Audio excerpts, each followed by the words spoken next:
ये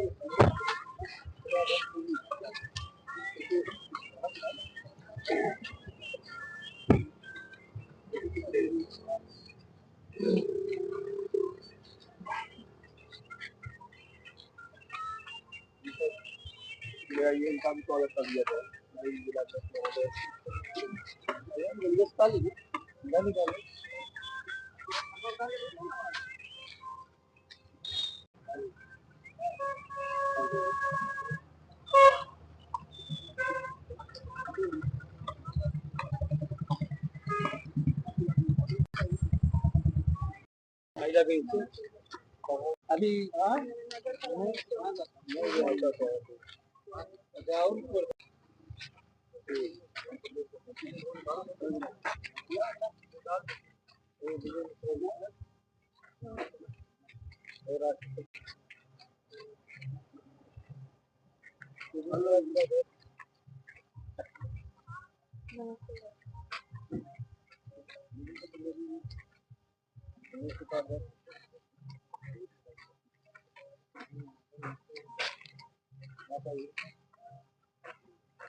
अभी आ जाइए।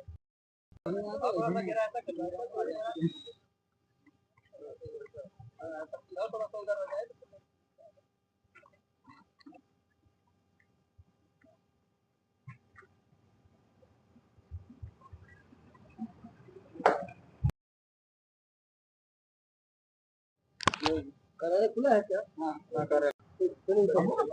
चलिए वही माल्यार्पण वगैरह कार्यक्रम।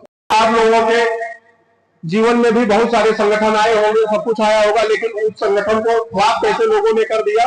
मैं मानता हूं कि कोई फर्जी नहीं, कोई सत्य नहीं, कोई असत्य नहीं, सभी असत्य मैं मान लेता हूं या सभी को सत्य मान लेता हूं, लेकिन इसके सत्यता और सत्यता को हम आप परखते हैं, हम आप बिगाड़ते हैं। उसमें रही बात, उस संगठन के लोग दलाली करना शुरू कर देते हैं, ठेकेदारी करना शुरू कर देते हैं, अंत में विफल होना शुरू हो जाते हैं, वहीं से वह संगठन बर्बाद हो जाता है, वे लोग बर्बाद हो जाते हैं। संगठन का कुछ जगह मैं मानता हूँ 50% फ्लॉप होता है कि संगठन के शीर्ष नेतृत्व का कोई भी सहयोग न मिल पाना, वहां भी समाप्ति हो जाता है। तो हमारे संगठन में लगभग ऐसी बात नहीं है, मैं देख रहा हूँ कई इस समय 8-9 स्टेट में हम लोग काम कर रहे हैं, सभी पर जिलाध्यक्ष, प्रदेश अध्यक्ष जो भी है उनको एक्टिव किया जा रहा है, उनसे कार्य कराया जा रहा है, और ये बताया जा रहा है हमारा एक मोटो ये सिर्फ नहीं है कि संगठन से लोगों को जोड़ा जाए, संगठन से लोगों को जोड़ने के साथ साथ उनका काम भी किया जाए, आम जनता का काम किया जाए, जिसका सीधा सीधा यह है कि काम करो जग में नाम करो। अगर आप काम करेंगे तो आपका नाम होगा ऑटोमेटिक, आपको बिल्कुल पद मिलेगा, सब कुछ होगा। पहले पद नहीं, पहले आप काम करके आइए, लोगों का काम करिए। जैसे यहाँ कार्यालय खुला है, मेरी एक बार फोन पर भी वार्ता हुई थी अलंकार द्विवेदी जी से कि आप आगंतुक रजिस्टर रखिए और वहां पे लोगों का कार्य करिए, लोगों को सदस्यता दिलवाइए, फ्री ऑफ कॉस्ट भी सदस्यता है। अपने यहाँ ऐसा नहीं है कि पैसे से सब कुछ है, पैसा ही हमारा एकमात्र उद्देश्य नहीं है। पैसा मिला नहीं मिला, लेकिन उसको सदस्य बनाइए, उससे काम कराइए, उनके काम को करिए, उनके साथ कंधे से कंधे मिलाकर रहिए और चलिए। आप काम करेंगे, आपका नाम होगा सारे। यदि कोई अधिकारी, कोई प्रशासनिक अफसर, कोई जुडिशियल अफसर नहीं सुनता है तो उसके लिए अपनी टीम के साथ, उसके साथ सही से अपने पक्ष को रखिए। यदि मैं सही से अपने पक्ष को रखता हूं तो 100 नहीं 110% मैं करता हूं, मेरे काम को किया जाएगा, मुझको सुना जाएगा। कोई भी अधिकारी गंदा नहीं होता है, कोई भी अच्छा नहीं होता है। यदि आप कानून को मानते हैं तो कानून के दायरे में रहिए। कानून मैं मानता हूं, कानून का करूंगा। अगर कानून का ये है इस बिल्डिंग का इतना है, इतना मुझे टैक्स देना है तो मुझे देना है, उस जगह मैं लड़ूंगा तो मैं गलत रहूंगा, ये मैं जानता हूं, वहां मैं गलत हूं। इसलिए कानून को आप मानते हैं, कानून पसंद व्यक्ति हर व्यक्ति होता है, क्योंकि सब कुछ में हार जाने के बाद वह कहता है मैं कानून चलूंगा, मैं कोर्ट चलूंगा। तो आप पहले उसको एक्सेप्ट करिए और अपने कार्य को करिए, अपने को फालतू डिस्टर्ब मत करिए, अपने आप को आगे लेकर चलिए। यही हमारा आप सभी को शुभ संदेश है। सभी लोग स्वस्थ रहे, मस्त रहे, कोई भी ऐसा कार्यक्रम न करे, कोई भी ऐसा हस्तक्षेप न करे जो मानवाधिकार 32 यूनियन डिक्लेरेशन के बाहर हो। अपने दायरे में रहकर कार्य करिए, आपको सभी कार्य होगा। नहीं कार्य होता है तो उसको कराया जाएगा, ऐसा नहीं है, सभी कार्य होंगे। संगठन आपका मजबूत है, हर जगह प्रशासनिक और शासन प्रशासन जो भी है हर जगह से मजबूती है, हर जगह से आपका कार्य होगा। इसी के साथ अपनी बारी को मैं विराम देता हूँ। और एक उदाहरण है, जैसे अनिल द्विवेदी जी और मैं आप श्रेष्ठ जनों की बात कहा, महात्मा गांधी ने आधी धोती ओढ़कर आधी धोती पहनकर भारत को आजादी दिलाई है। नेल्सन मंडेला ने जेल में रहकर विदेश से लेकर हर जगह उन्होंने भारत से लेकर हर जगह मजबूत किया। तो हमको आपको भी उस मजबूती में आप लोगों के सानिध्य में, इन श्रेष्ठ जनों के सानिध्य में श्रेष्ठ जनों के सम्मान को और अपने डिसिप्लिन को बनाकर आगे लेकर चलना है। इसलिए आप सभी डिसिप्लिन में बोले संस्कार और संस्कृति को लेकर चलिएगा। लगभग सभी लोग मैं देखता हूँ कि अच्छे लोग हैं, यहाँ पर अच्छे समाज से बैठे हुए हैं और सभ्य समाज के, शिक्षित समाज के हैं। इसलिए अपने संस्कार को पहले अपने जीवन में उपयोग करिए, घर से लेकर बाहर तक। अवश्य आप सभी आगे निरंतर बढ़ते रहेंगे। इसी के साथ जय हिंद, जय भारत। मित्रों को शुभ आशीर्वाद प्रदान करना। क्या आपका उद्देश्य?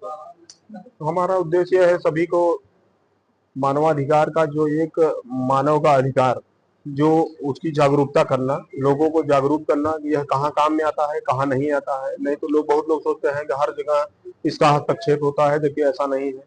और सब अपने संगठन को, सभी संगठन को मजबूत करना, ये हमारा भ्रमण का एक मुख्य उद्देश्य है। आम जनता की किस प्रकार की मदद कर पाते हैं? आम जनता की हम लोगों की मदद ये रहती है, जैसे सबसे ज्यादा उत्पीड़न पुलिस प्रशासन से होता है, वहां पे उनका न सुना जाना। जैसे एक पक्ष का है, उसका पूर्ण रूप से अगला पक्ष कमजोर है, अगला पक्ष बाहुबल है, उसका सोर्स ऑफ जैसे राजनीतिक, पॉलिटिकल और आपका पैसे से, दोनों जगह अप्रोच है। पैसे से कहा जाता है, लेकिन पैसा हर जगह यूज नहीं हो पाता है। जो मेरा मानना है कि पैसे का जो होता है कि पुलिस प्रशासन भ्रष्ट है और उसको पैसे से कर लिया जाए, तो ये चीज एकदम मैं इसको गलत मानता हूँ।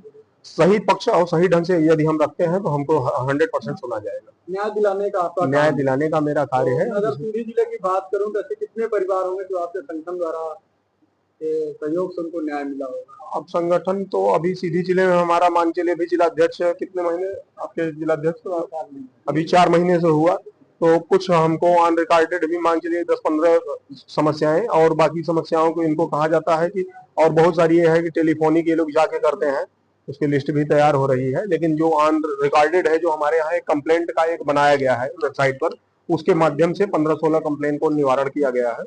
और आगे भी अभी कार्यक्रम जारी है, जिसका ऑफिस भी आपके यहाँ, कार्यालय भी यहीं अलंकार द्विवेदी जी हैं यहाँ के जिलाध्यक्ष, जो इन्होंने बनाया है। और लगभग हर रोज वहाँ पे आगंतुक और सारे चीज सब कुछ सिस्टमेटिक चल रहा है। आगे आप लोगों की सहयोग से, आप लोगों के मीडिया का ही मुख्य मदद होता है। इस मदद से अगर आप सभी ज्यादा दिखाएंगे तो लोगों का ज्यादा कार्य करने में हम लोग सहयोग निभा पाएंगे। इसका प्रमुख कार्यालय कहाँ पर? इसका प्रमुख कार्यालय यहाँ सीधी में कार्यालय, सीधी में कार्यालय जो आप जहाँ पर बैठे हुए हैं यही नीचे यही है आपका कार्यालय। और इसका प्रमुख कार्यालय जो हमारा है ये गाजियाबाद में है, और क्षेत्रीय कार्यालय एक प्रयागराज में भी है। बाकी आपके प्रदेश का कार्यालय भोपाल में बनाया जा रहा है, और युवा टीम एक गठित की गई है, महिला टीम यहाँ आपके यहाँ प्रकोष्ठ गठित किया गया है, उसका भी भोपाल में कार्यालय बना हुआ है। अब यहाँ सीधी के बाद अगला कदम, सीधी के बाद हमारा रीवा में कार्यक्रम है। रीवा एक जिलाध्यक्ष रीवा के यहाँ, वहाँ पे कार्यालय पर ही प्रोग्राम है। उसके बाद मैहर में है। प्रदेश अध्यक्ष सीधी जिले में आप क्या विशेषताएं हैं और क्या लक्ष्य हैं और किस तरह के लोगों की मदद करें? मैं मानवाधिकार को इसलिए मैं ज्वाइन किया कि मैंने देखा कि जो नीचे के लोग हैं, जहाँ पे होने की व्यवस्था नहीं है, लोग जिले से नहीं टच हैं, तो उनको क्या है, दूर दराज के लोगों को थोड़ा सा न्याय के बारे में पता नहीं, हमको कहाँ से क्या करना चाहिए, क्या नहीं करना चाहिए, उनको न्याय नहीं मिल पाती। और जबकि न्याय मिलना उनका अधिकार है, जैसे स्वास्थ्य का हो गया, शिक्षा का हो गया, प्रशासनिक हो गया, है ना। और गवर्नमेंट की जो अनुदान की राशि है, जो व्यवस्थाएं हैं, तो नहीं कर पाते। तो हम लोग उनको, अगर दोहन होता है, उनके तक नहीं पहुंचता, तो हम लोग प्रशासन को अवगत कराते हैं और प्रशासन उनको सुनता है, उनको लाभ दिलवाता है। मेरा मेन उद्देश्य है कि जो नीचे स्तर के लोग हैं, अंत्योदय वाले लोग हैं, उनका किसी प्रकार के दोहन न हो। अगर मैं उनके दुख में सहभागी हो सकूं और मैं उनको लाभ दिला पाऊं, मैं अपने आप को गौरवान्वित मानता हूं। और मैं विभिन्न 1 साल से कार्य कर रहा हूं, और कम से कम पूरे प्रदेश में मैंने कम से कम 700 से 800 प्रकरणों को मैंने सॉल्व किया।